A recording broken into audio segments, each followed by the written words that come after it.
Dark and bizarre, bizarre and dark, dark and bizarre. You ain't leaving with all you brought, hopeless and helpless, chained to a wall. The blade's getting closer, the open grave calls. Why, oh why did I read those words? My damnation's infernal. I thought Joe couldn't steal my soul, but horror springs eternal.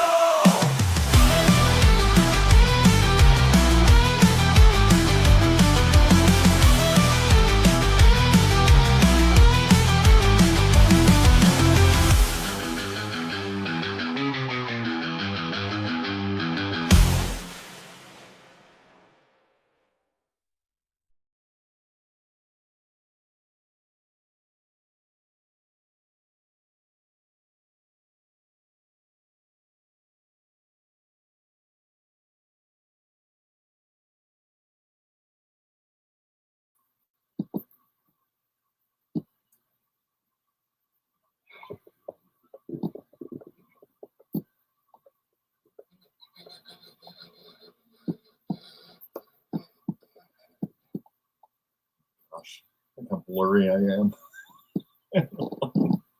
See if I can fix this picture at all. Hello, everybody, and welcome to the show. Okay, this has not happened before. Maybe I need some light. Maybe that's my problem. Well, I mean, it's happened once or twice, but usually I was drinking. My God, I'm so blurry. Well, let's just say you're not missing a lot. If this is your first time seeing me, blurry might be the best. I don't know. I'm not a pretty boy by nature. My goodness, how am I so blurry? Did I accidentally get Vaseline on the lens? How did that happen? You guys are so great in the chat. Scott Free. I've got my beer goggles on. Well, then I must look incredible. Oh my gosh, it still hasn't. Like that. Oh, it's on my hand. Oh, do I need to get closer? What's going on here? Hey, look, we should just get to it. Blurry or not, this is maybe autofocus is measuring from the arms, but tell me, you might have a thing there, yeah. I can't believe this. I prepared so much for this show. Can I just say, did I turn off autofocus? Asks DJP. Let me get a look at this. I mean, I could. What am I doing in standard definition? That's it. What in the jumpin' Jim Jams changed my definition? Yeah, no. I mean, look, I normally come to you in high def. I do not come to you in the lower depths. They're fine depths, don't get me wrong. This is ridiculous. This is ridiculous. It's the Nora Desmond filter. Very good, Scott. What a lovely bunch you are. I am very lucky. Very lucky that you've stuck with me as long as you have. Welcome to Mr. Weber's Web O Mystery. It is the show where I, John Weber, share with you one of my great loves. Two of my great loves, as a matter of fact. One of them is old-time radio shows, and the other one is hanging out with my friends, talking while I enjoy something. We, of course, do it in the chat, and frequently, not every single thing we write ends up on the screen, but frequently it does. And we listen to a great show. Tonight's going to be a long one. I'll give you that. So, I'm not going to keep track of anybody. If you got to go, you got to go.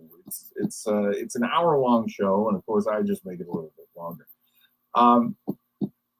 This is a show I never knew existed. I knew that there were radio adaptations of the film The Maltese Falcon. It was in 1941 a crazy success, a huge honking success as a movie. There was a young man, John Huston, son of a very beloved and respected actor, Walter Huston, who actually makes a minor cameo in the movie. He plays a guy who, I'm not going to ruin it for you, but he dies like that, which is kind of funny. Because most people are like, John Huston, you mean Walter Huston's kid? And you'll actually hear a reference like that as we get into the radio show. It was John Huston's first film. He not only directed it, but he wrote it. Now, of course, it was based off of the bestseller, huge bestseller story by Dashiell Hammett called The Maltese Falcon. It was printed in chapters in a magazine called Black Mask. And then that was like in 1929, 1930. And then in 1930 to 1931, somewhere in there, I know I should be more precise. I don't have notes in front of me. It was released as a novel. Big, big success. People really loved this story. And it was kind of an automatic. It was going to do well. The studio that made it was Warner Brothers, and they went to one of their main guys to play Sam Spade, the central character, the tough, hard-boiled detective who needs to solve the crimes and answer the questions. And they went to George Raft. George Raft was a great actor. I love George Raft. He's in a bunch of really terrific things. George Raft said no, absolutely. And I'll tell you afterwards why he said no. So there's a little incentive for the end. They asked a couple other actors, and they ended up with Humphrey Bogart. Humphrey Bogart was such a huge smash in Maltese Falcon. It really cemented him, as well as many of the other actors in the film, as really great actors, and everybody wanted to work with them. Similarly was the leading lady of the film, Mary Astor. These two actors, just absolutely huge, successful hit performances. Everybody loved them. So that's 1941. The movie is still very much in people's minds in 1943 when we join Lux Radio Theater for their version. They would do this all the time. They would take a movie and they would squish it down into 1 hour, and they would do a great radio play out of it. Lux was notorious for spending lots and lots of money. So you hear really great sound effects and really great actors and really tremendous music. They would have a very big audience. It was done in Hollywood. Lux Radio Theater, just, kind of a gold standard show for old time radio. I'm sure a lot of you radio fans already know of Lux. However, so this is February 8th of 1943. Because of the success that had come with the 1941 film, and they were nominated for Oscars, and they were just, such a huge success. That meant everybody was really busy. At this point in 1943, Humphrey Bogart is preparing for the film Sahara, and Mary Astor is getting ready for her next film as well. We'll have it. Mary Astor. She had recently appeared in 1942's Palm Beach Story, which was a big hit, and she was getting ready for a film called Young Ideas. They were not available to do the radio show, though they would, Humphrey Bogart and Mary Astor, do radio versions of the show. They would do they would make an appearance on Academy Award Theater. That was in 1946. And they had already done a radio version for Screen Guild Theater in 1941. So at this point, it was like no big deal for them. They were like, yeah, no, fine, we can't make it. Go ahead and have somebody else. And the actors they got, the other cast, is like something out of a parallel universe. These actors are so fantastic. I just absolutely love. I didn't know this show, this episode. I didn't know it existed until this year. And well, I'm doing all kinds of research and stuff, and I'm like, wait, Edward G. Robinson starred in the Maltese Falcon as Sam Spade? Well, I'm in. Now, I haven't listened to it yet, but I will listen to it live with you. We will all get a very lovely first experience. Let me go to share screen here, and I'm looking for it. We are very fortunate with this one, because our good friends over at Old Time Radio Researchers, a group that I almost belonged to. I actually used to work with this group as a collector, and they did such great work. But I was moving, and I had lots of jobs where I was on the road. I couldn't really do much with the OTRR, but God bless them. They have, this one's a little on the quiet side. You might have to turn it up, but it's very clear, and it's a really nice copy. Okay, we should get ready and just go right in, because we are looking at an hour-long show here. So, with that, I am going to make sure I am subscribed. Click a like on this. 136 likes. Can you believe it? Only 136 likes. Hopefully, you'll love it so much, you'll go over to this video and you'll hit like too. I have closed caption all squared up. Let me blow up the picture, because DJB always makes sure I do that. And here we go, folks. From February 8th, 1943, the Lux Radio Theater. This is Edward G. Robinson's version of Sam Spade. Very much not Humphrey Bogart's version, and very much not anyone else's version.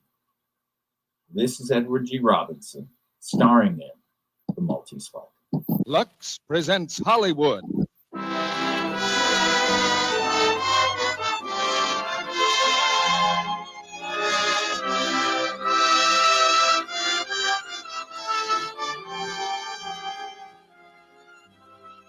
The Lux Radio Theater brings you Edward G. Robinson, Gail Patrick, and Laird Cregar in The Maltese Falcon. Ladies and gentlemen, your producer, Mr. Cecil B. DeMille.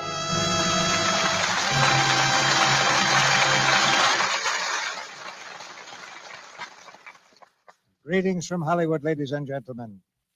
Some people like mystery stories because of the intellectual challenge they present. Personally, I'm seldom able to figure out who done it without skipping to the back of the book. But give me a good detective story, and like presidents, bankers, housewives, and chorus girls the country over, I find that my own troubles fold up their tents like the Arabs and silently steal away. Tonight we point with pride to a triumph of the art, the Dashiell Hammett classic, The Maltese Falcon, brought to us by three of our favorite stars, Edward G. Robinson, Gail Patrick, and Laird Cregar.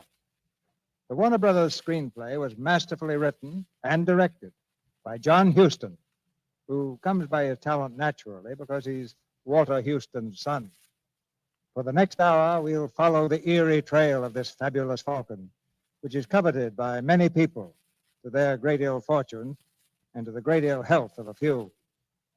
I think most of us have a secret desire to be detectives. At least that seems to be very true of this audience, because you've done some good practical detective work by discovering dozens of different ways to use Lux Flakes. And that doesn't make any of us unhappy. Nowadays, many familiar materials are doing a wartime job. Nylon and silk are going into parachutes, cotton, rayon, and wool into uniforms, and many other wartime uses. That means that we on the home front must make the things we have last longer, so that our boys on the fighting fronts will have what they need. You're all trying to track down ways and means to make washable fabrics last. And the clue that's giving you domestic detectives the solution is Lux Flakes. But now let's track down the Maltese Falcon, because here's the first act, starring Edward G. Robinson as Sam Spade, Gail Patrick as Bridget, and Laird Krieger as Gutman.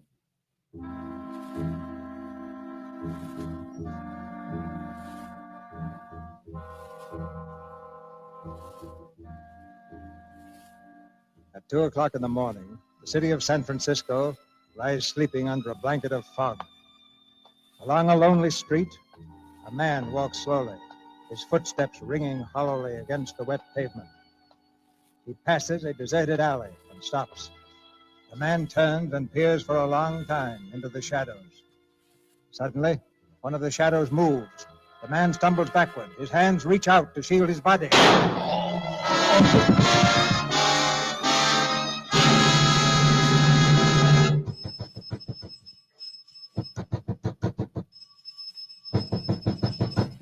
All right, Spade, open up. We know you're in there, Spade. Come on. Who is it? It's Dundee and Polehouse. Want to speak to you. Come in, Lieutenant. Nice time to make a call. Yeah. 4 in the morning. When did your watch stop? We don't have any hours on the force, Spade. Got a couple of questions to ask you. Sure. Hi, Tom. Hello, Sam. What do you know about this killing, Spade? Very little. Archie was your partner, wasn't he? That's right. Spade and Archie, private detective. I guess you'll have to change that name. Yeah. From now on, it's just Sam Spade. Yeah. You don't seem very broken up over this, Spade. Miles Archie gets shot dead 2 hours ago, and you toss it off like a scotch and soda. Oh, excuse me. Will you have one, Lieutenant? No, I won't. Okay. Mind if I have one, Lieutenant? No. You don't like me, do you, Dundee? I don't like any cops who aren't on the force. I asked you what you knew about Miles Archie getting killed. Well, once again, very little. Your boys called me at 10 after 2. I understand they found a Webley automatic in the alley with one bullet out of it. Yeah. Was Archie out on a job last night? Well, sure. He was supposed to be telling a fellow named Floyd Thursby. Thursby? What for? Come on, Spade. What for? We were trying to find out where he lived. Spade, suppose you answer once without thinking so hard. I don't like this, Dundee. What are you sucking around for? Tell me or get out. I asked you why you were tailing Thursby. I wasn't. Miles was. For the swell reason that we had a client who was paying good United States money to have him tailed. Who's the client? And I'm sorry, I can't tell you that. Be reasonable, Sam. Give us a chance. How can we turn up anything on Miles' killing if you won't tell us what you've got? Okay. It was a girl who wanted us to tail Thursby. What girl? She came into the office yesterday afternoon. I didn't know who she was. Effie announced her about 3 o'clock. Said there was a girl to see me. A girl named Wanda.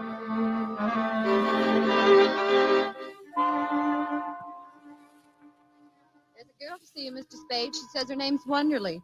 What is she, Effie? A customer? I guess so. You'll want to see her anyway, Mr. Spade. She's a knockout. Well, sure in, Effie, darling. Will you come in, Miss Wonderly? Thank you. Mr. Spade? Yeah, that's right. Now, what can I do for you, Miss Wonderly? Well, I don't know where to start. I asked at the hotel for the name of a reliable private detective, and they mentioned yours. I see.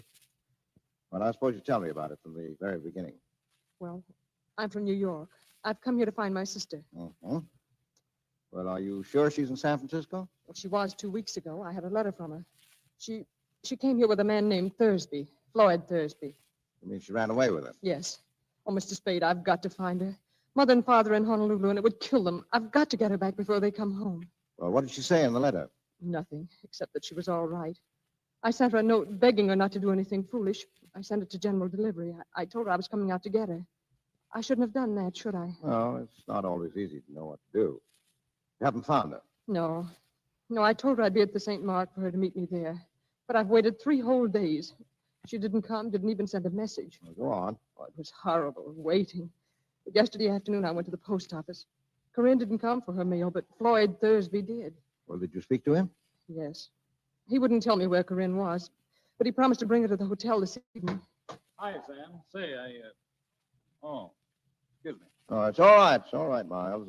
Miss Wonderly, this is Mr. Archer, my partner. Well, how do you do? Mr. Archer. Anything I can do, Sam? Well, Miss Wonderly's sister ran away from New York with a fellow named Thursby.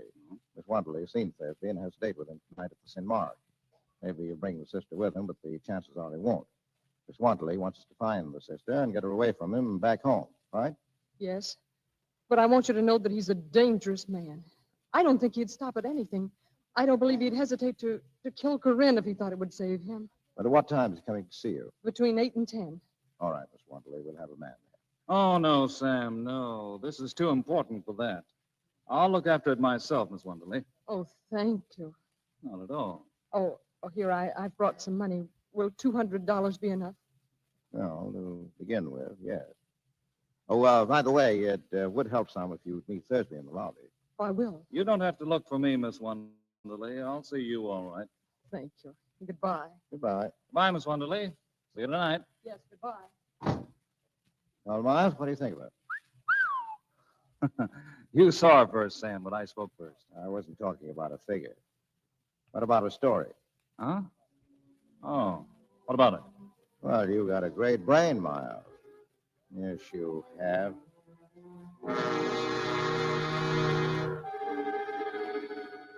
So Miles went out to tail Thursby last night, huh? Yeah. And Thursby shot him. Is that what you think? Well, that's what you think, Dante. I don't know.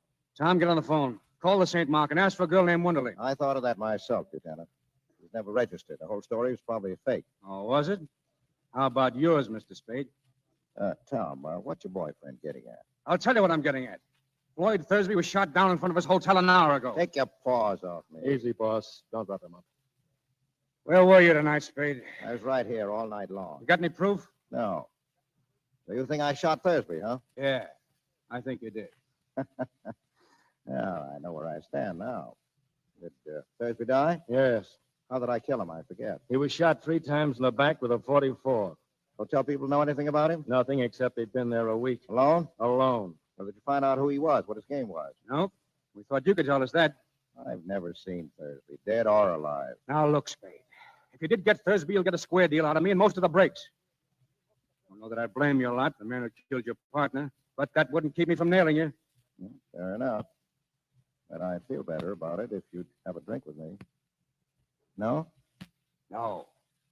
Well, good night, gentlemen. I'm tired.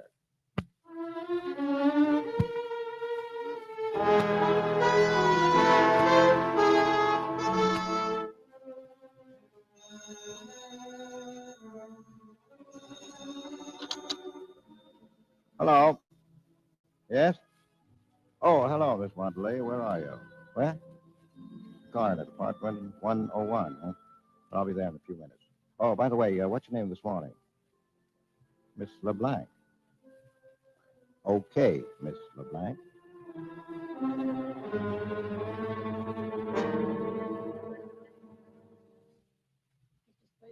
I have a terrible confession to make. Yeah?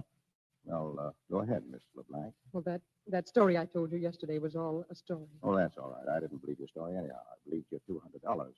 Oh? You paid too much for someone who was telling the truth. Oh, I see. Now, let's clear up one thing first, Miss LeBlanc. What? Your name. Now, what is it? Not LeBlanc. No, it's really Shaughnessy. First name? Bridget. Bridget Shaughnessy. Oh, that's one I can believe. Mr. Spade, tell me, am I to blame for last night? Well, you warned us that Thursby was dangerous. I wouldn't say it was your fault. Oh, thank you. Mr. Archer was so alive yesterday. So solid and hearty. Now, stop it. He knew what he was doing. Those are the chances we take. Anyway, there's no time for worrying about that. Right now, there's a flock of cops running around with their noses to the ground. Mr. Spade, do they know about me? Well, so far, all they know is that there's a girl somewhere. But must they know about me at all, Mr. Spade? Couldn't you manage to shield me from Well, them? maybe, but I'll have to know what it's all about. Well, I can't tell you now. Later I will. You'll have to trust me. Oh, I'm so alone and afraid. I've got nobody to help me if you won't. Please trust me. Help me. Be generous, Mr. Spade. You don't need much of anybody's help. You're good. Chiefly your eyes, I think. And that throb you get into your voice when you say things like, be generous, Mr. Spade. All right. I deserve that. But the lie was in the way I said it, not in what I said. You can leave if you like. No, not yet. I've got nothing against trusting you blindly, but I can't do you any good if I don't know what it's all about. For instance, I've got to have some sort of a line on your friend Thursby. I met him in Hong Kong. We came here just last week. Where? Not from Hong Kong. No. Where? Why, I can't tell you. Well, go on. I needed him. I was completely dependent on him.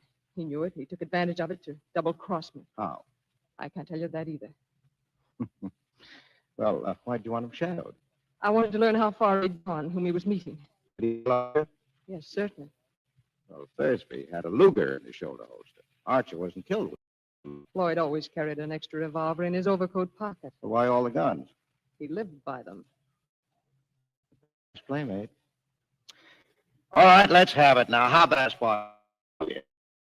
Bad as bad could be. Physical danger? Yes, and I'm not heroic. I don't think there's anything worse than death. No, shut up.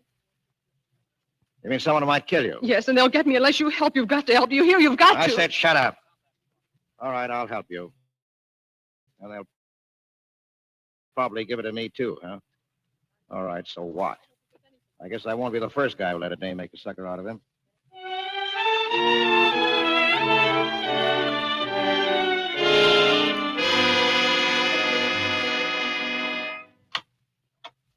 He's back again, Mr. Spade. Who, Effie? The fellow was here this morning. Here's his card. The old Cairo. Huh? Is he a character? Mm-hmm. Foreign type. He smells like gardenia. Gardenia, huh? Well, shoot him in, Effie. Right. Will you come in, Mr. Cairo? You're very kind. Thank you. No, sit down now, Mr. Cairo. Thank you. I'm Sam Spade.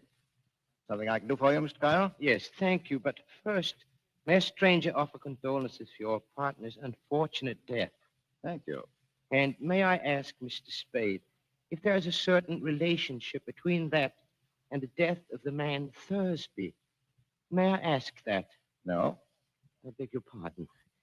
Mr. Spade, I'm trying to recover an ornament that has been, shall we say, mislaid.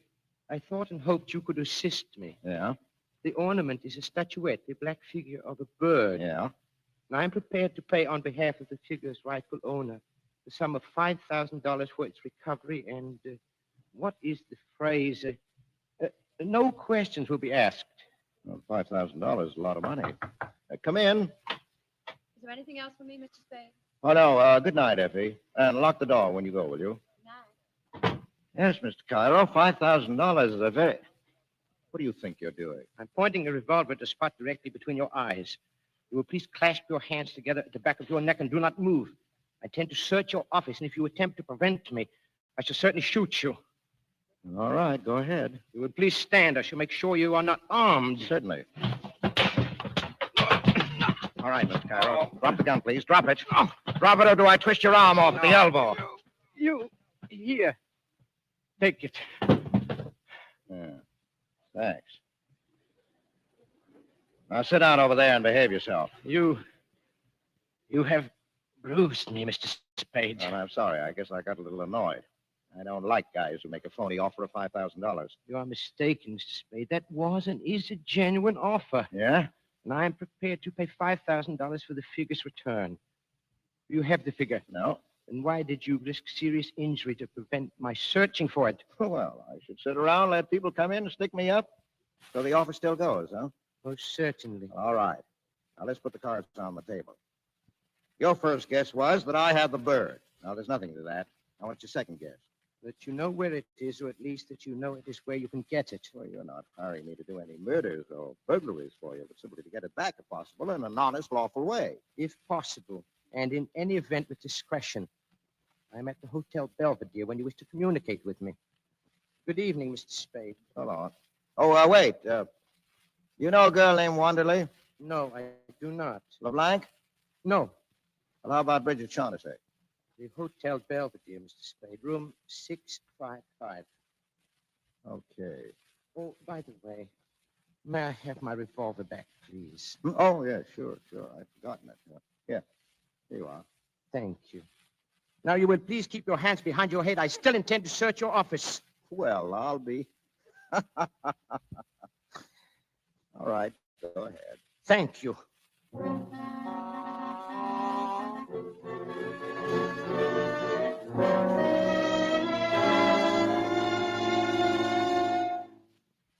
Come in, Mr. Spade. Do you have any news for me? Yeah, a little. I mean, did you manage it so that the police won't have to know about me? No, they won't. For a while, anyway. Oh, and you won't get into any trouble. You won't, Mr. Spade. Oh, I don't mind a reasonable amount of trouble. Do sit down, please. Do sit down, please. Now, look, you aren't exactly the sort of person you pretend to be, are you? I'm not sure I know what you mean. Well, schoolgirl manner, stammering, blushing, and all that. Because if you are, honey, we'll never get anyplace. Now stop acting. All right, I'm sorry. Good. I saw Joel Cairo tonight. You know him? Only slightly. What did he say? About what? About me. Nothing. Well, what did he talk about? Well, he offered me $5,000 for the Black Bird. Oh, did he? And what did you say? Well, I said $5,000 is a lot of money. It is. It's a lot more than I could ever offer you if I must bid for your loyalty. That's good. Coming from you. Now, what have you given me besides $200? Have you given me any of your confidence, any of the truth?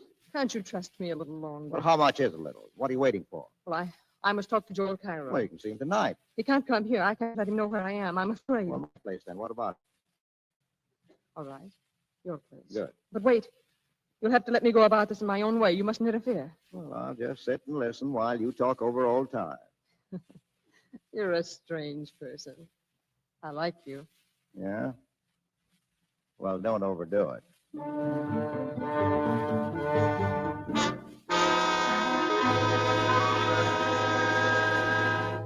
Sit down, Mr. Cairo. Now, Miss Shaughnessy. I might advise you, Mr. Spade. There's a boy outside who seems to be watching the house. Yes, I know. I spotted him. What boy? Who is he? Oh, I don't know. A gunman, I guess. He's been telling me around town all evening. Did he follow you to my apartment? No, I shook him before that. Well, let's start the meeting. I'm delighted to see you again, Miss Shaughnessy. I was sure you would be, Joel. Well, I'll mix a drink. Just go ahead, Bridget. Mr. Spade told me about your order for the Falcon. How soon can you have the money ready? It is ready. In cash? Oh, yes. You're ready to give us $5,000 if we turn over the Falcon to you. I should be able to give you the money at, say, 10:30 in the morning. But I haven't got the Falcon. What? Oh, don't worry. I'll have it in another week at the most. Why must I wait a week? Well, perhaps not a whole week. And why, if I may ask, are you willing to sell it to me at all? I'm afraid, after what happened to Floyd, I'm afraid to touch it except to turn it over to somebody else right away. Tell me, exactly what did happen to Floyd? He was murdered by the fat man. Fat man. Is he here? I don't know. I suppose so. What difference does it make? It might make a world of difference. Yes, you might be able to get around the fat man, Joel, as you did that one in Istanbul. What was his name? The one you did away with. That is a lie, you dirty little... Get away from her. Get away, do you hear? Now, cool down. This is the second time you've put your hands on me, Mr. Spade. I'll try and make it the last. Now, you better get out, Cairo. I'll call you tomorrow. You're working for her now, is that it? I'm working for myself. You want to withdraw your offer, just say so. The offer still stands. All right, get out. Very well. Good night, Mr. Spade. Well, you've got some fine friends, Miss Shaughnessy. Do they always try to throttle you? I suppose I ought to thank you. Well, you've had your talk with Cairo, now you can talk to me. Well, it didn't work out the way I hoped. I'll have to go now. No, not until you've told me about it. Am I a prisoner? Maybe. Or maybe that kid outside hasn't gone home yet. You think he's still there? Likely.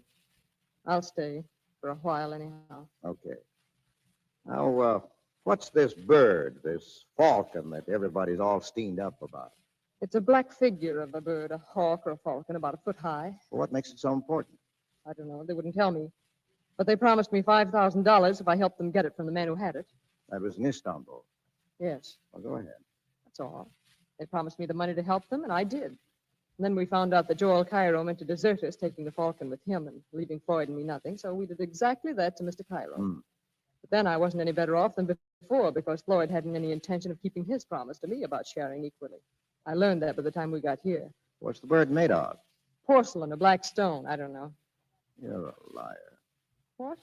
A liar. Yes, I am. I've always been a liar. Now, don't brag about it. Is there any truth at all in that yarn? Some, not very much. All right. We've got all night before us. I'll put some coffee on and we'll try again. Oh, I'm so tired. I'm so tired of lying and thinking up lies and not knowing what is the lie and what's the truth. Don't ask me. Please don't. If there's any kindness in you at all. Now, what are you trying now? That's right. Turn on the beauty. Let your eyes get nice and starry. Put your arms around my neck and look pleadingly at me. Now, you're great. You think it's going to get you anyplace? Oh, I couldn't with you. No? Well, don't be so sure.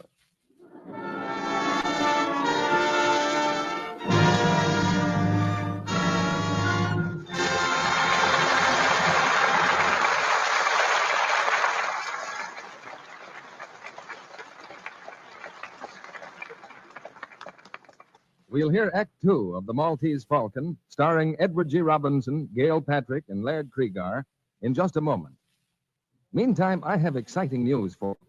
The package of Lux you have in your home now looks just like the package you've always bought. But the flakes inside have been improved so that they can help you more than ever to save washables in wartime. Washables that may be irreplaceable. Remember, the Lux your dealer has now in the same familiar package is new improved Lux. Improved 3 ways. The first way, Mrs. Burton, how would you like to have a Lux that's even milder and safer than ever? Why, that would be wonderful. But it's hard to see how Lux could be milder. Well, new improved Lux is the mildest, safest ever made. To give today's precious washables the super safe care they need to make them last longer. Now, Mrs. Johnson, suppose I told suds from new improved Lux even more than before. Why, that's just what I need. But that really gets after the dirt. And Mrs. Sutherland, how would you like a Lux made with suds that are even longer lasting? Even longer lasting than before? Why, that would make Lux thriftier than ever. Yes, new improved Lux is better than ever for every soap and water job you have to do. First, it's the mildest, safest Lux ever made. Second, its suds are richer, more cleansing. Third, they're longer-lasting suds that do more work. Give more of your washables this super-safe Lux care. Not only silks and woolens and rayons, but gay cottons, all your colored things. New improved Lux comes in the same familiar box. Your dealer has it now. Now, our producer, Mr. DeMille. Act Two of The Maltese Falcon, starring Edward G. Robinson as Sam Spade, Gail Patrick as Bridget, and Laird Cregar as Gutman.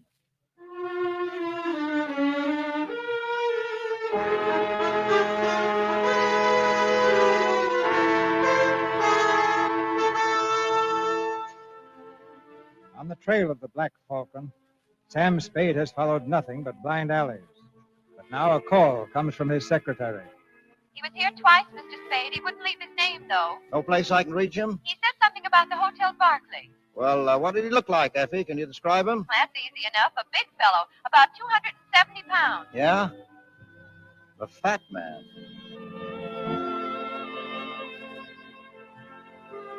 In the lobby of the Hotel Barclay, Sam Spade watches for the fat man, but he sees only the boy who has followed him for the last 3 days.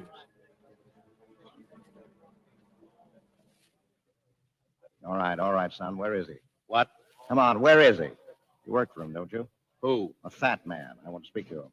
What do you think you're doing, Jack? Kidding me? I'll tell you when I am. You've been tailing around after me for 3 days, and I'm getting a little sick of it. You can tell the fat man I said so. Shove off.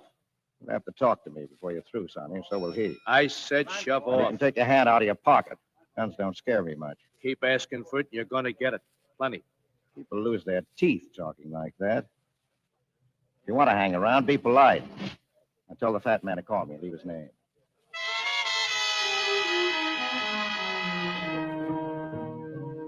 Hello, Mr. Spade.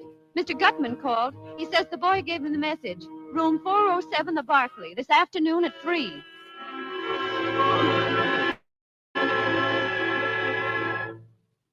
Ah, Mr. Spade. Delighted to see you, delighted. How do you do, Mr. Goodman? Sit down, my friend. We'll have a little drink. Well, I can't stay long. Sorry, I've got an appointment at the district attorney's office. So? It's interesting. Say when, Mr. Spade? I'll leave it to you. Excellent, excellent. I distrust a man who says when. If he's got to be careful not to drink too much, it's because he's not to be trusted when he does. You're a close-mouthed man, Mr. Spade. No, I like the talk. I enjoy it. Better and better. I distrust a close-mouthed man. He generally picks the wrong time to talk and says the wrong things. Well, sir, we'll talk. That's well. Well, we talk about the black bird. You're the man for me, sir. No beating about the bush, but right. But first, sir, answer me a question. Are you here as Miss Shaughnessy's representative or Mr. Cairo's? No, there's nothing certain about it either way yet. It depends. But which will you represent? It will be one or the other. Not necessarily. Who else is there? Well, there's me. Ah, that's wonderful, sir. Wonderful. I do like a man who tells you right off that he's looking out for himself. Let's talk about the black bird. Let's. Mr. Spade, have you any conception of how much money can be got for that black bird? No? Well, sir, if I told you half, you'd call me a liar. No, not even if I thought so. You know what the bird is, of course. No, I don't. You don't? They didn't tell you that? Well, I know what it's supposed to look like, and I know the value in human life you people put on it. But Miss Shaughnessy didn't tell you what it is. And Cairo didn't either? Mm-mm. They must know what it is. What do they? What is your impression, sir? Well, there isn't much to go by. Cairo wouldn't talk. The girl said she didn't know, but I took it for granted she was lying. Then they don't know. I am the only one in this whole wide, wonderful world who does. Oh, that's great. When you've told me, that'll make two of us. Mathematically, correct, sir. But I don't know for certain that I'm going to tell you. Now, don't be foolish. You know what it is. I know where it is. That's why I'm here. Well, sir, where is it? There, you see? I must tell things, but you refuse. That is hardly equitable, sir. No. I don't think we can do business along these lines. You don't, huh? Well, think again and think fast. I told that gunman of yours that you'd have to talk to me before you finish. Now, I'll tell you now that you'll do your talking today or you're through. Now, what are you wasting my time for? I can get along without you. Now, talk! Is anything wrong, boss? Come in, Wilmer. Oh, yeah. Yeah, come in, Sonny. Keep your hand off your gun or I'll knock your ears down. Listen, you... Wilmer. Just stand over there, Wilmer.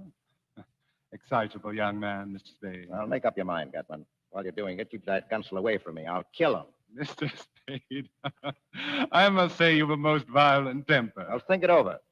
You've got till 5:30. Then you're either in or out for keeps. Now,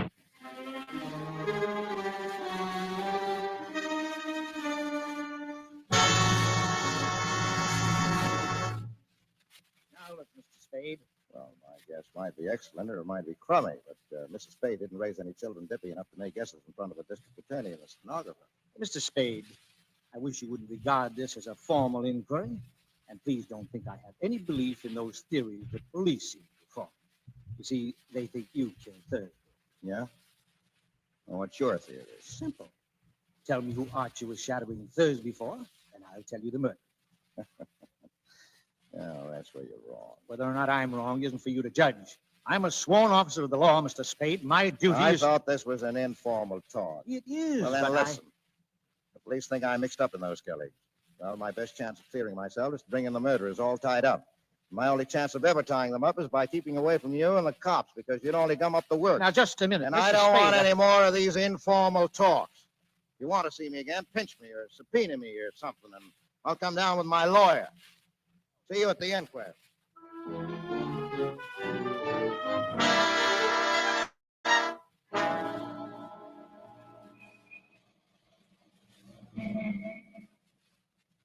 Hey, you. Well, hiya, son. Didn't expect to see you until 5:25. I hope I haven't kept you waiting. Keep on riding me, and they'll be picking iron out of your liver. The cheaper the crook, the gaudier the patter. Gutman ready to talk? He's waiting at the hotel. Get going.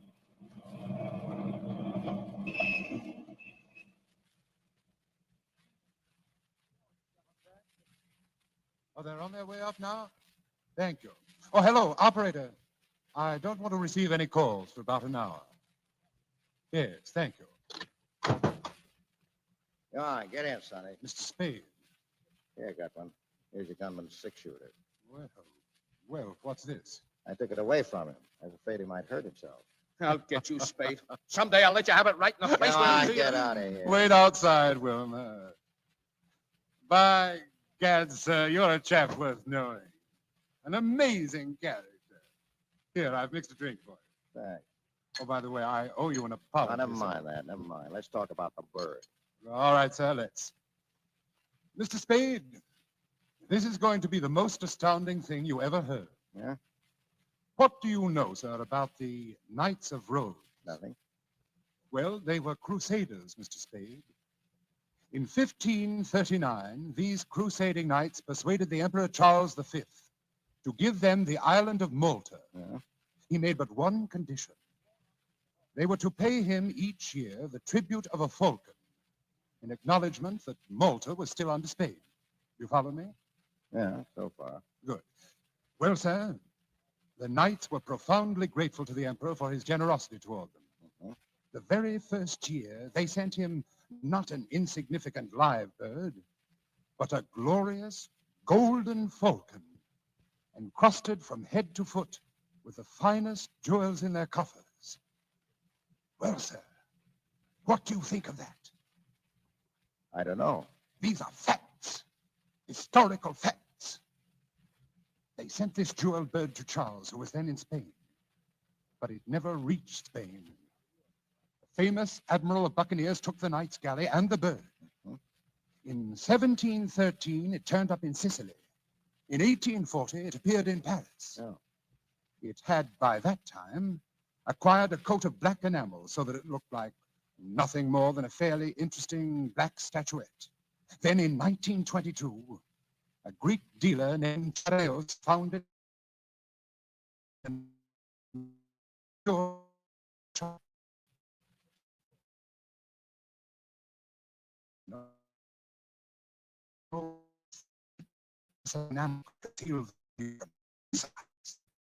drink up to the bird was gone and Charolaos murdered.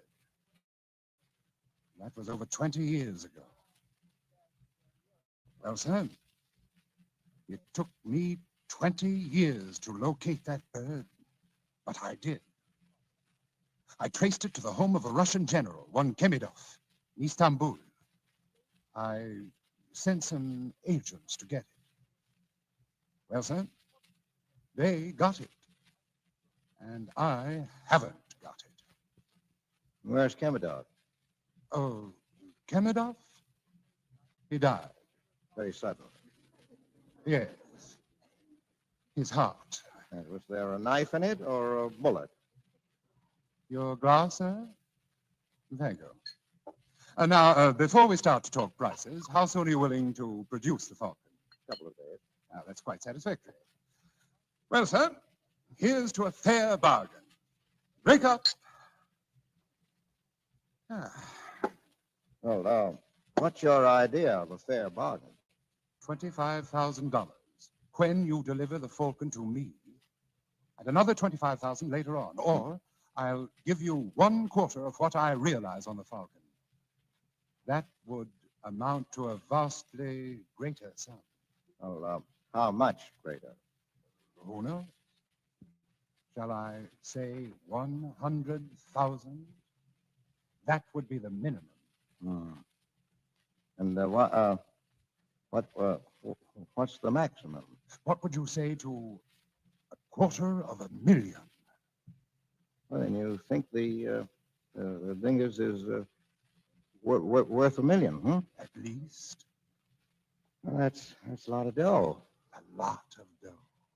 Minimum, huh? And the maximum? And What's the matter, Mr. Spade? Are you feeling ill? I feel, what was in that drink? The drink? Oh, I drugged it. Yeah? You'll be unconscious very shortly, Mr. Spade. You'd better lie down. I wouldn't want you to fall. Well, that's very good. That's very... Oh, dear. Oh, Joel, come in. Is he unconscious? Yes. You know, he's a very interesting person, Joel. The kind of a man I enjoy dealing with.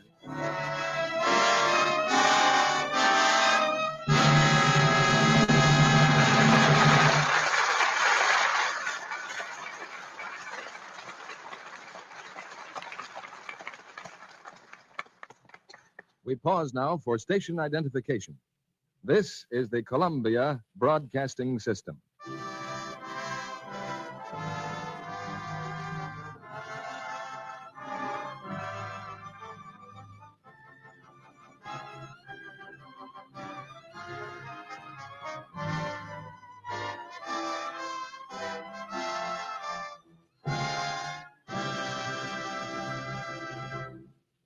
After a brief intermission, Edward G. Robinson, Gail Patrick, and Laird Cregar will return in the third act of The Maltese Falcon. Now, here's a question for the women in our audience. If you could make your stockings last far longer just by doing one very easy thing, would you do it? Of course you would. Then listen to this. Recent tests show how to cut down stocking runs over 50%. Yes, a famous laboratory, the United States Testing Company Incorporated, repeatedly washed rayon stockings different ways, then tested them on an almost human machine, a sort of mechanical leg that strains stockings the way you do in actual wear. Here's what they found. Washing with new, improved Lux cut down runs over 50%. Yes, the Lux stockings tested on the machine didn't go into runs nearly as easily as stockings washed with a strong soap or rubbed with cake soap. They lasted ever so much longer. You see, new improved Lux saves elasticity, so stockings can take extra strain without breaking into runs so easily. And here's what girls find in actual experience. Why, I got over twice the wear from my Lux stockings. Lux cut my runs almost in half. That means a lot now that stockings are so precious. Better stick to Lux and avoid those enemies of stockings, cake soap rubbing and strong soaps. One special hint about rayons. They need 24 to 48 hours drying time. Get new improved Lux tomorrow. It's in the same familiar box, and your dealer has it right now. Now, Mr. DeMille returns to the microphone. One of tonight's stars flew the Atlantic recently. We'll hear about it right after the play. Now the third act of The Maltese Falcon, starring Edward G. Robinson, Gail Patrick, and Laird Cregar.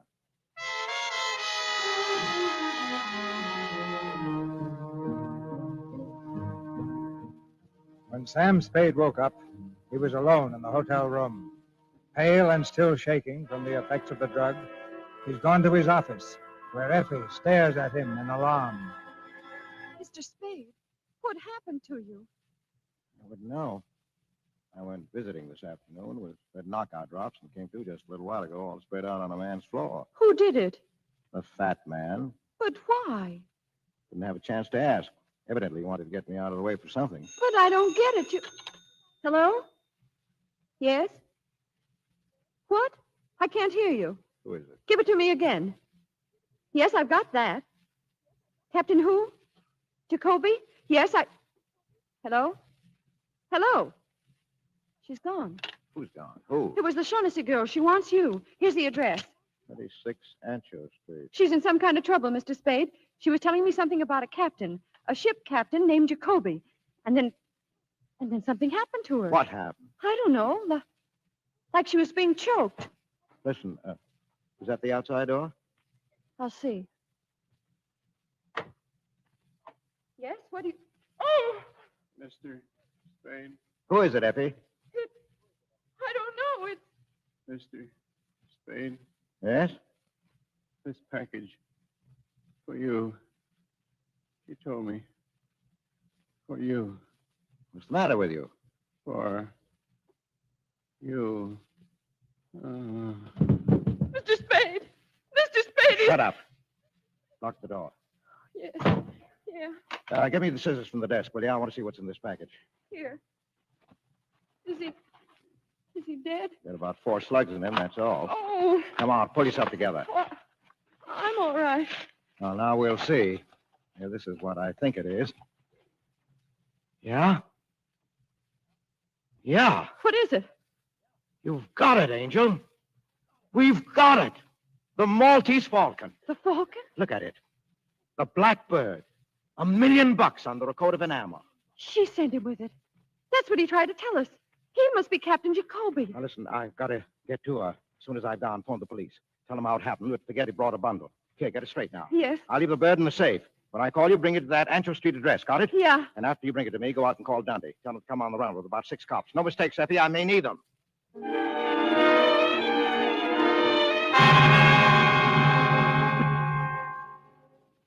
Just keep your hands up, Mr. Spade, and come in.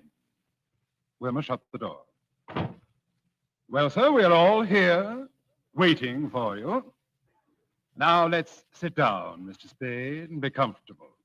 Sure. Sam, I tried to call you. I wanted to tell you. Oh, it's all right, honey. Take it easy. But they've been holding me here all last night and today. But you've come to no harm, Miss Shaughnessy, as yet. Oh, Mr. Spade, I believe you know Mr. Cairo. Yeah. How do you do? And Wilma, of course. You carrying a rod? Let me see. Now, get away. You're not going to frisk me. Stand still. Put your paw on me, and I'm going to make you use that gun. Ask your boss if he wants me shut up before we talk. Sit down, Wilma. Mr. Spade, you're certainly a most headstrong individual. Well, let's talk. Yeah. You ready to make the first payment and take the Falcon off my hands? You're sure you have it? Sam, have you? I didn't this afternoon, but I have now. Then I'm willing to pay. Joel, the money, please. Yeah, wait. There's another thing to be taken care of first. We've got to have a fall guy. I beg your pardon. Well, the police have got to have a victim. Somebody they can stick for those 3 murders. 2. Only 2 murders, Mr. Spade. Thursby undoubtedly killed your partner. All right, 2. The point is, I've got to come through with somebody, a victim, when the time comes. If I don't, I'll be it. And whom do you recommend as this victim? Oh, well, I'm not fussy. How about giving them Wilma here? He'll do. Why, you... Get away, punk. By gad, Mr. Spade, you are a character. Well, it's our best bet. If we turn him over, the cops will be happy. We'll be free as the air. Well, what do you think of this, Wilma? Mighty funny. Hmm? Yeah, mighty funny. Well, anyway, he killed Thursby, didn't he? He's made to order for the part. Get up on your feet. Go away, punk. I've taken all the riding for you. I'm going to take it up and shoot it out. Calm yourself, Wilma. Mr. Spade, your plan is not at all practical. Let's not say anything more about it. All right, I've got another suggestion. Want to hear it? From Joel Cairo. Suppose we give them you, Mr. Spade, or Miss Shaughnessy. How about that? Now, look, you people want the Falcon. I've got it, and the fall guy's part of the prize. As for Miss Shaughnessy, well, if you think she can be rigged for the part, I'm perfectly willing to discuss it with you. Sam, What's the matter? you don't mean it. You couldn't. No, because I don't think the cops would be happy. Well, personally, I see only one guy who's really right. That's Wilma. I'll kill him. I'll kill him. Stop it! Stop it, do you hear? Oh, let him go. I told him to lay off me. I warned him. I hated to do that, but the punk had it coming to him. There's your fall guy, Mr. Gutman. What do you say? I don't like it, sir. Well, either you'll say yes right now, or I'll turn the Falcon and the whole lot of you in. All right. You can have Wilma. Carry him inside, Joel.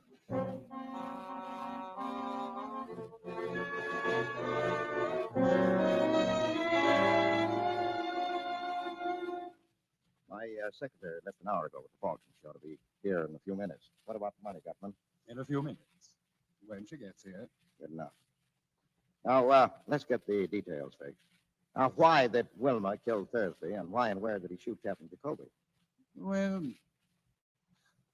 I shall be candid with you, sir. Thursby was Miss Shaughnessy's ally. We believed that disposing of him would frighten Miss Shaughnessy into patching up her differences with us. That sounds all right. Now, Jacoby. Captain Jacoby's death was entirely Miss Shaughnessy's fault. That's a lie. Well, tell me what happened. Well, Cairo saw in the newspaper that Jacoby's ship was arriving. He remembered that Jacoby and Miss Shaughnessy had been seen together in Hong Kong. Well, sir, he put 2 and 2 together and guessed the truth. She had given the bird to Jacoby to bring here. Yes, and at that juncture, you decided to slip me the Makey, huh? Well, I'm sorry there was no place for you in our plans, Mr. Spade. Mr. Cairo and Wilma and I went to the boat to call on Captain Jacoby and Miss Shaughnessy. We persuaded Miss Shaughnessy to come to terms, or so we thought. Well, sir, we mere men should have known better. En route to my hotel, Captain Jacoby and the Falcon slipped completely through our fingers. Except that Wilmer put a few bullets in him while he was running away. Oh, by the way, you said Jacoby died? Yes, but not until after he brought me the Falcon. Ah. Well, there's a bright side to everything, isn't there? No, I'll get it. It's my secretary. You don't mind if I go to the door with you? All right, come on. Mr. Spade, Well, thanks a lot, Effie. I wrapped it up again. Is there anything else? No, thanks. Bye, Effie. Goodbye, Mr. Spade. Let me have it, Mr. Spade. Ah, easy. Let me see it quickly. Here, I guess the pleasure ought to be Mr. Gutman. After 20 years. 20 years. Yes, there it is.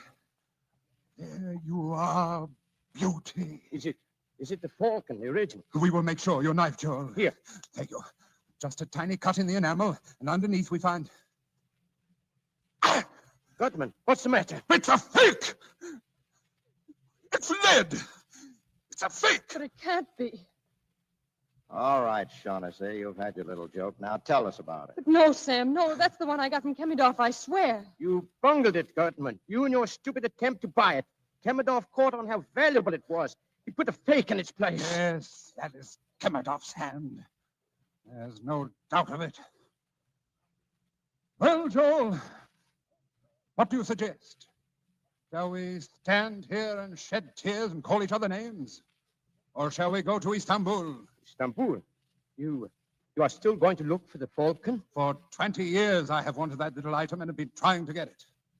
I'll go on trying. Very well. I'll go with you. Get Wilmer. We'll start tomorrow. Yes, tomorrow. Wilmer, why, he's gone. What? The window is open. He's gone. Well, swell lot of thieves. We have little enough to boast about, sir. But the world hasn't come to an end just because we've run into a little setback. I'm sorry about your money, Mr. Spade, but of course you didn't earn it. Well, I held up my end. You got your Falcon. Your hard luck, not mine, that it wasn't what you wanted. My hat, Joe. Now, wait a minute. Mr. Spade, it will do you no good to argue. I haven't the money with me anyhow. Well, I had an idea that was it. Now, sir, we'll say goodbye to you. And since the shortest farewells are the best, adieu. And to you, Miss Shaughnessy, I leave the lead Falcon as a little memento. Adieu. Sam, what are you going to do? Nothing. But those murders, you were mixed up in them. You said yourself the police needed a victim. Call them now. Tell them about Gutman. I don't have to call him. Gutman will be nailed before he goes a block. But when he's nailed, he'll talk about you. Now, we're sitting on dynamite, and we've only got a couple of minutes to get all set for the cops. Now, give me all of it fast. Talk. Well, where shall I begin? Well, the day you first came to my office, why did you want Thursby shadowed? I told you, Sam. I suspected him of betraying me, and I wanted to find out. Now, that's a lie. You had Thursby hooked, and you knew it. You wanted to get him out of the way before Jacoby came with a bird. Isn't that so? Yes. What was your scheme? Well, I thought that if he saw someone following him, he might be frightened into going away. Well, then you must have told Thursby that Archie was following him. Yes, I told him.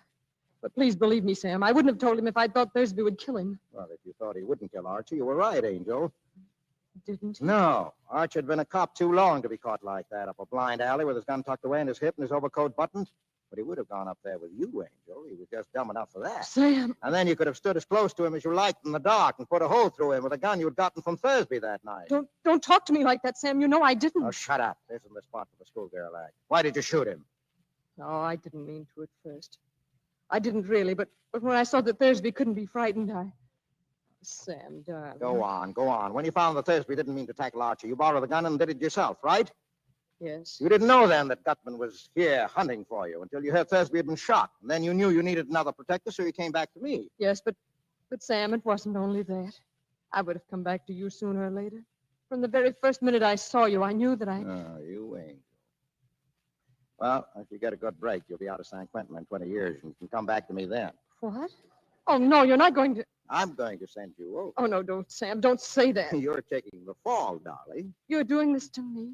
Don't you understand, Sam? I'm in love with you. That's great. But you can't. You can't. Yes, I can. You killed the man, darling, remember? You know deep down in your heart, you know that in spite of anything I've done, I love you. I don't care who loves who. I'm not going to play the sucker. I won't walk in Thursby's, and I don't know how many others' footsteps. You killed Miles, and you're going over for it. Sam. That's the cops. Don't let them in, please. Sit tight, honey. Sam. Hello, Spade. Come in. You get the fat boy? We got them. The kid, too. Swell. Here's another one for you. She killed Miles. Can you prove it? Can I, Miss Shaughnessy? Can I prove it? Go on, tell them. Yes. All right, come on. So long, Miss Shaughnessy. This doesn't mean anything to you, does it? Maybe. But you're going anyway. The chances are you'll get off for 20 years. If you do, I'll wait for you. And if they hang you, Angel, I'll always remember you. Our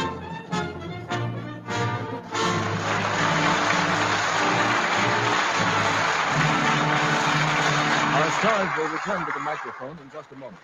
But now, listen a minute. Ammunition for attack.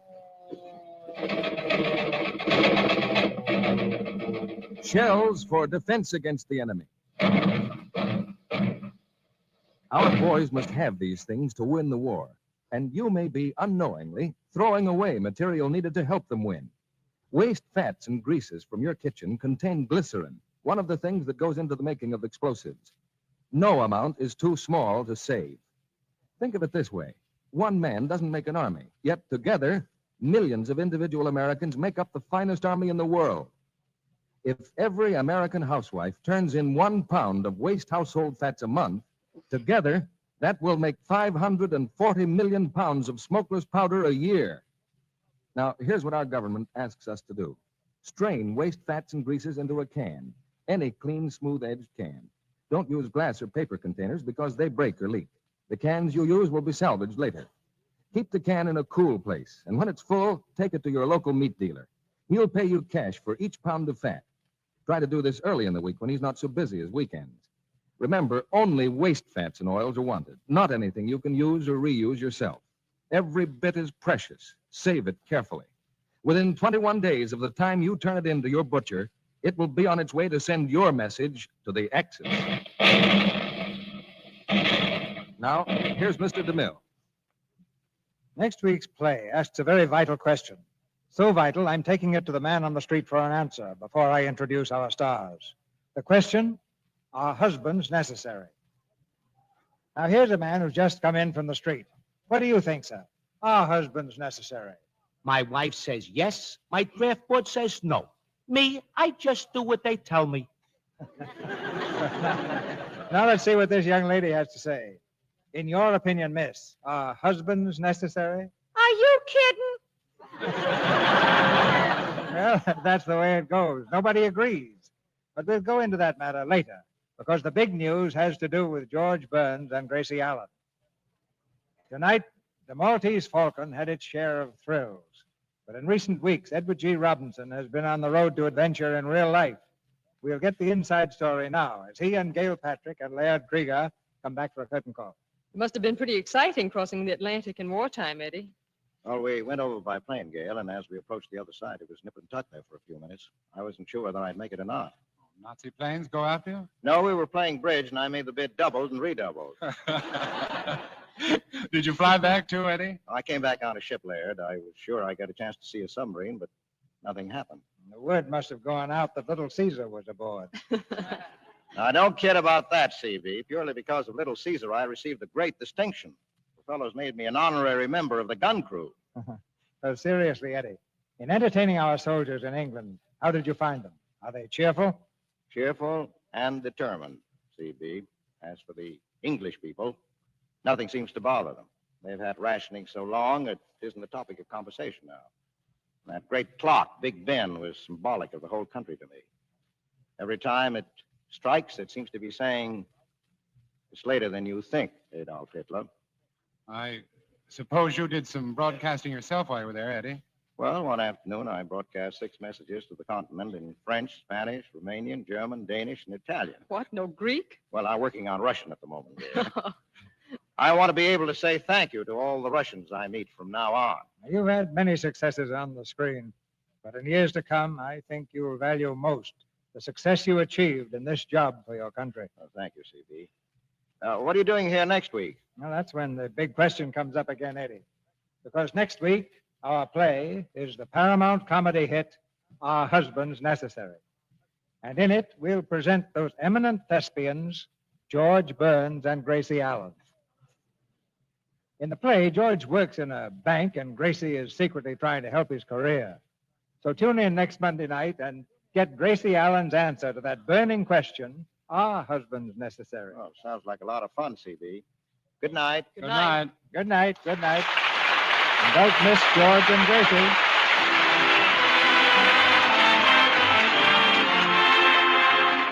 Our sponsors, the makers of Lux Flakes, join me in inviting you to be with us again next Monday night when the Lux Radio Theater presents George Burns and Gracie Allen in Are Husbands Necessary? This is Cecil B. DeMille saying good night to you from Hollywood. Edward G. Robinson will soon be seen in the Columbia picture Destroyer. Gail Patrick is starred in the Republic production Hit Parade of 1943. And Laird Kriegar's next picture is the 20th Century Fox Technicolor production Hello, Frisco, Hello. Heard in tonight's play were Charlie Lung as Cairo, Bea Benaderet as Effie, Eddie Marr as Wilmer, and Warren Ash, Charles Seal, Leo Cleary, Fred Mackay, and Norman Field. Our music was directed by Louis Silvers. And this is your announcer, John M. Kennedy, reminding you to tune in next Monday night to hear George Burns and Gracie Allen in Are Husbands Necessary? Wow, they did a great what job. Betty said. Hasn't Jane got a lot of pep and charm? But here's what Betty thought. That woman gets in my hair. Where does she get all that energy? Do you envy others because they have more pep than you? Maybe your trouble is plain vitamin deficiency. Vims may help you feel better than you ever thought you could. Vims have the 6-vitamin formula doctors endorse. 3 vital minerals also. Get that Vims feeling. It's VI for vitamins, double MS for minerals. Vims. This is the Columbia Broadcasting System. Okay, I think that's the end. That was a really funny commercial at the end there. Oh my gosh, yeah, that was a lot of fun. You guys are absolutely right. And yeah, how about that selling job they were doing for next week's episode? I really want to hear it now. So I think we'll figure out a way to get Our Husbands Necessary, because come on, it's George Burns and Gracie Allen, 2 of the best. Yeah, I'll get that on the schedule. There are so many great things that you all brought up in the chat. I love this one from Ptolemy. I will say this about the bogey version of the Maltese Falcon. He made me feel like he really would wait for Bridget O'Shaughnessy. I think it's O'Shaughnessy. E.G. Robinson sounded totally sarcastic. I absolutely agree. One of the great things about the radio version that Humphrey Bogart and Mary Astor did, and they did too, but they were very consistent in the kind of like, they were so horny for each other. They were just like breathing into the microphone. You could really feel the tension and the steam there. Edward G. Robinson, come on, this dame is bothering me. See, I mean, he's a little more dismissive, I guess we would say.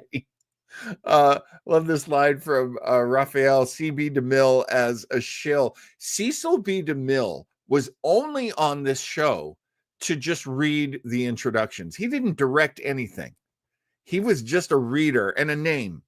And so people would always mistake him for, this is so prestigious. Cecil B. DeMille is directing every week. No, he wasn't. He was coming in off the golf course. He was just, hand me the script and now I'm going to read. And, hey, he did bring a lot to it.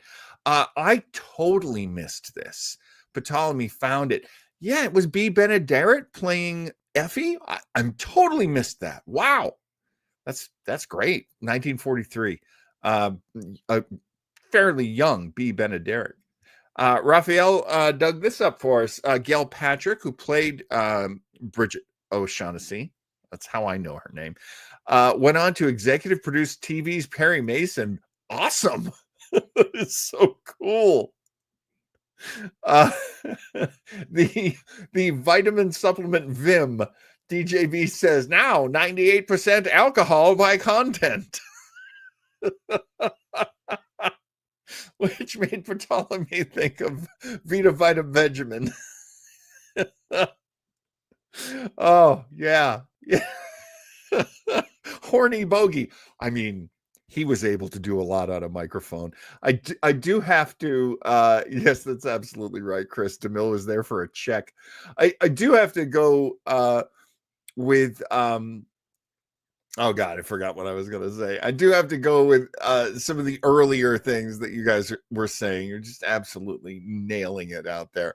Love me some Perry Mason. It's on 24/7 on one of the Roku free channels. That is wild. I really, really want to play for you someday the Perry Mason radio show. It was not what the TV show was, especially in that in the radio version of Perry Mason, which was a daily soap opera show, 8 to 10 minutes each episode. They were very brief. And Perry is one of the most unpleasant lead characters. He is such a jerk in the radio show. If you can find any of them, I mean, there's a really loose collection out there. It was, as I say, it was a serialized show, and there's a lot of missing episodes. So it's kind of tough to listen to in some ways. But it was always a great show for me to put me to sleep because there wasn't a lot of music and it wasn't very dynamic. And oh my gosh, he's a terrible person, this Perry Mason in the radio show. He's awful. He's awful to Della. He's awful to Paul. He is just awful. And it's kind of awesome. So one of these days I might be able to play that for you. And then Ptolemy says, I do love the Gunsmoke radio show. I have that in the coming month, maybe a month and a half. We're going to get to Gunsmoke. I'm trying to remember, was I going to make Gunsmoke yeah, okay. So this episode that we just did was the 40th episode of Webbo Mystery.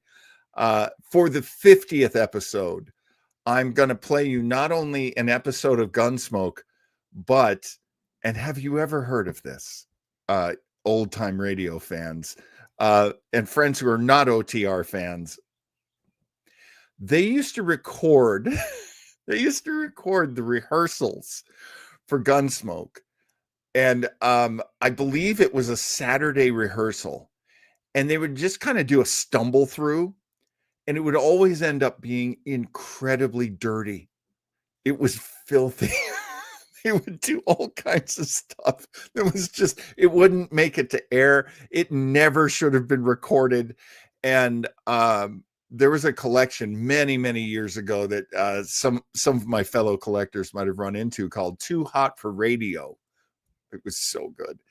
And I'm going to play that for you, as well as regular Gunsmoke. And oh my gosh, fantastic. I mean, I totally agree with Ptolemy. It's the kind of show that just absolutely defines what radio is great at. Floyd the Barber go blue. He played the doctor. He did. Oh my gosh, I normally know his name, but it completely slips my mind. So much fun. Here we are, way over an hour. I usually like to try to keep the show around an hour, but hey, too much fun. Next week, one of my personal favorites. I actually have been very afraid that people won't like it. So I've been bouncing it down, kicking this can down the road. I think it was like going to be the 5th show that I played. But as I said, we just listened to the 40th of these shows. So it's time. It is time for me to play for you one of my personal favorite sit down and enjoy it shows, Casey, Crime Photographer. The characters are great. The actors are fantastic. It's got a lot of fantastic sound effects and elements. The commercials are funny. The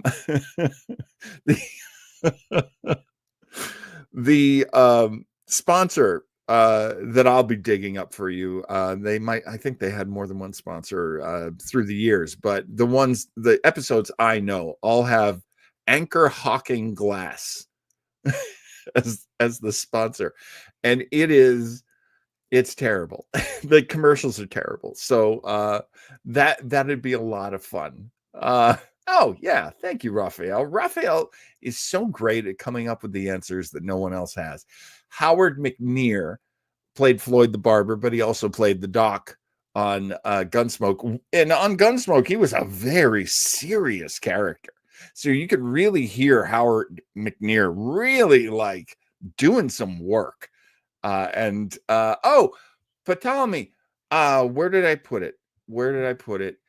Night Beat. Night Beat is my wife's favorite show.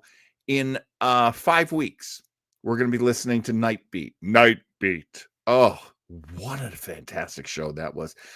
And Night Beat's a great one too, like Casey, crime photographer, because I have this thing for people whose job is not being a detective, but they still solve crimes. And Old Time Radio has so many of those characters. One of my other favorites, yours truly, Johnny Dollar, who's an insurance investigator. So, I was at one point, I was going to do a whole series of characters who are not detectives, who still are detectives in their much different job. And that helps us. So yeah. Thank you, sir. We are going to really have a great time in the coming weeks. Things are going to change around here a little bit in the schedule.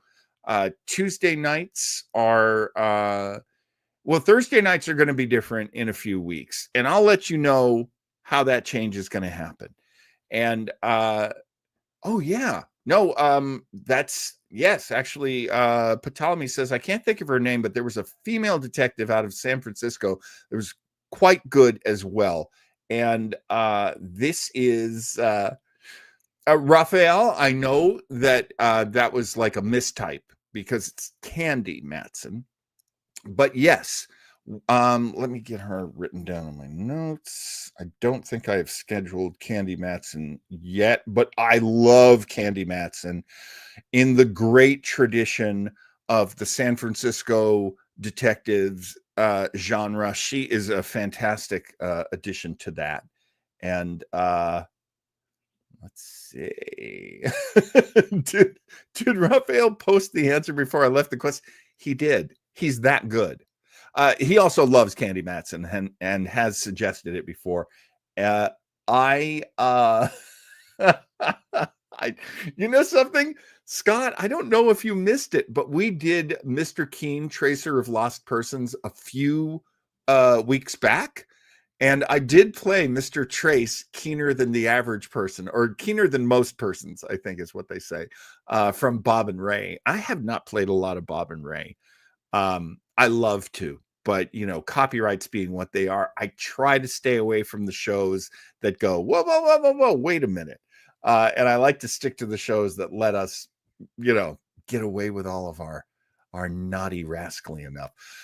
There are so many great San Francisco detectives. I can keep you, Diana, my friend, I can keep you in San Francisco detectives for a long, long time.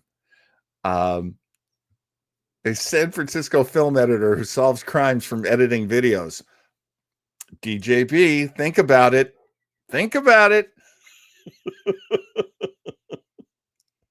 Okay. Okay, all right.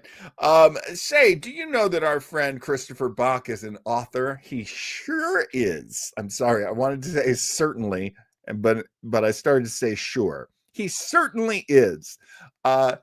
Check out Chris's books. They are available at lulu.com, and you can also find them on Shopify. Christopher Bach is the name under which he writes, and his plots they make us plots. They're so good. What else?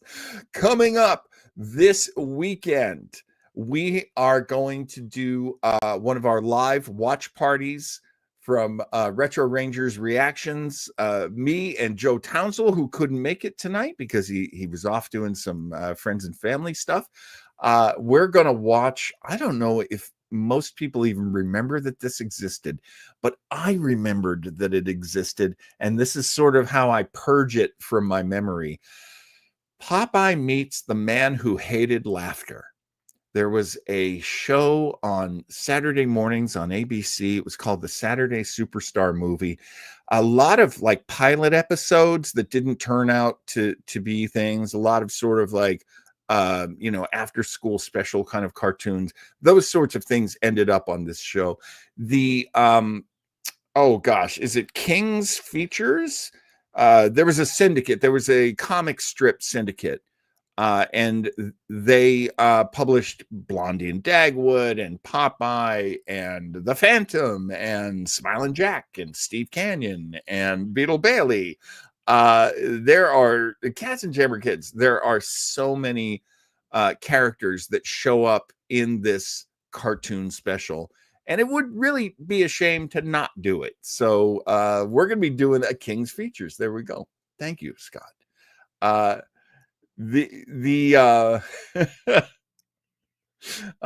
I saw this from Chris. Chris, you and I have lived the same kind of experience, but fortunately Joe has some lovely people in his life.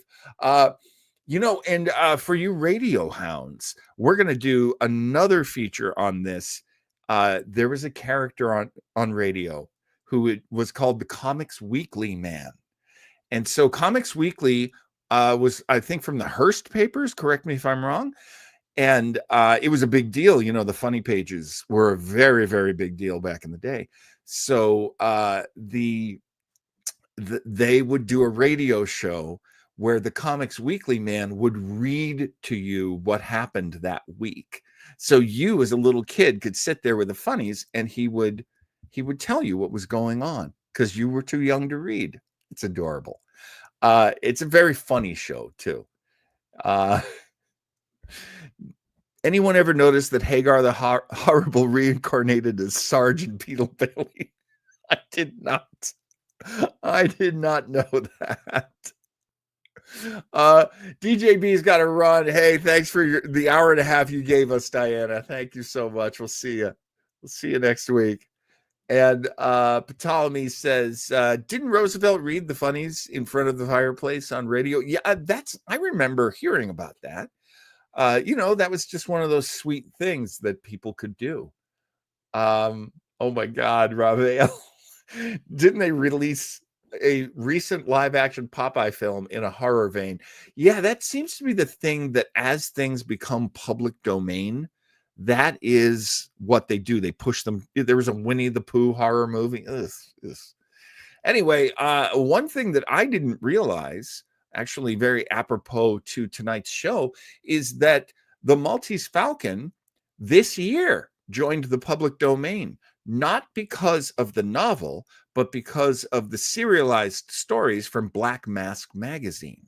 Next year, so in 2026, the novel Maltese Falcon becomes part of the public domain. Very cool. I kind of love that. Oh my God. They even did a Banana Splits horror movie on another one I missed. I feel like I saw something of a trailer for that. And I was like, nope, don't like it. Nope. Oh, this is another thing that, oh, wow. This is another thing Scott points out. Mayor LaGuardia did it during a newspaper strike in New York City. He read to the kids.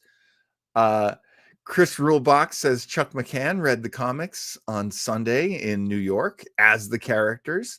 I would love to find that. As Chris and I have discussed in the past, we both knew Chuck, and he was a wonderful man. What a sweetheart. Okay. We have one more thing that I can tell you about next Tuesday. There we go. Next Tuesday, we're going to watch and recap and review an episode of Enterprise from the Star Trek universe.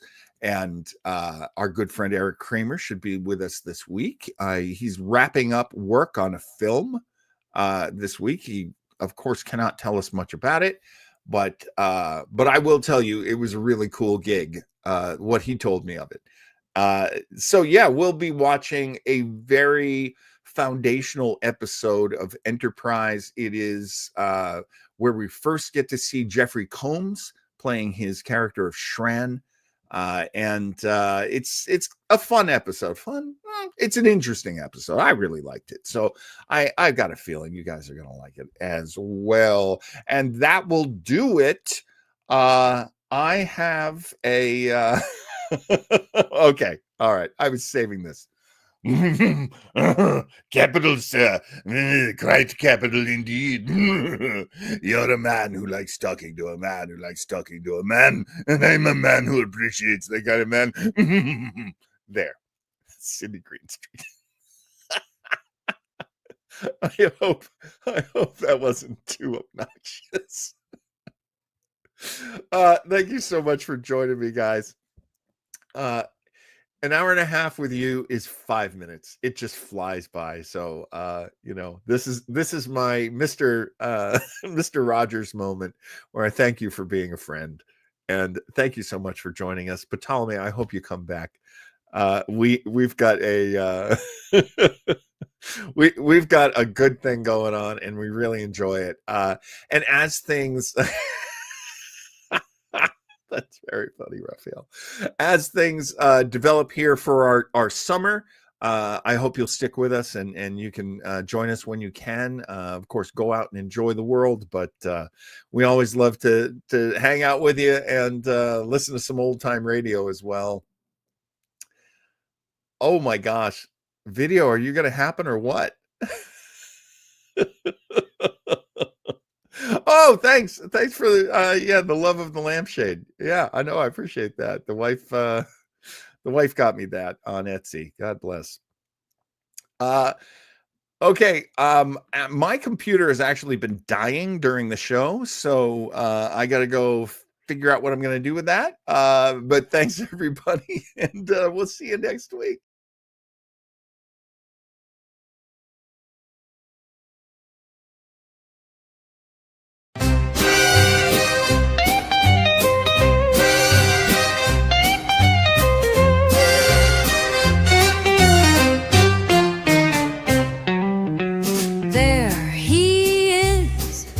Wild and untamed, oh, it's Spider Hat.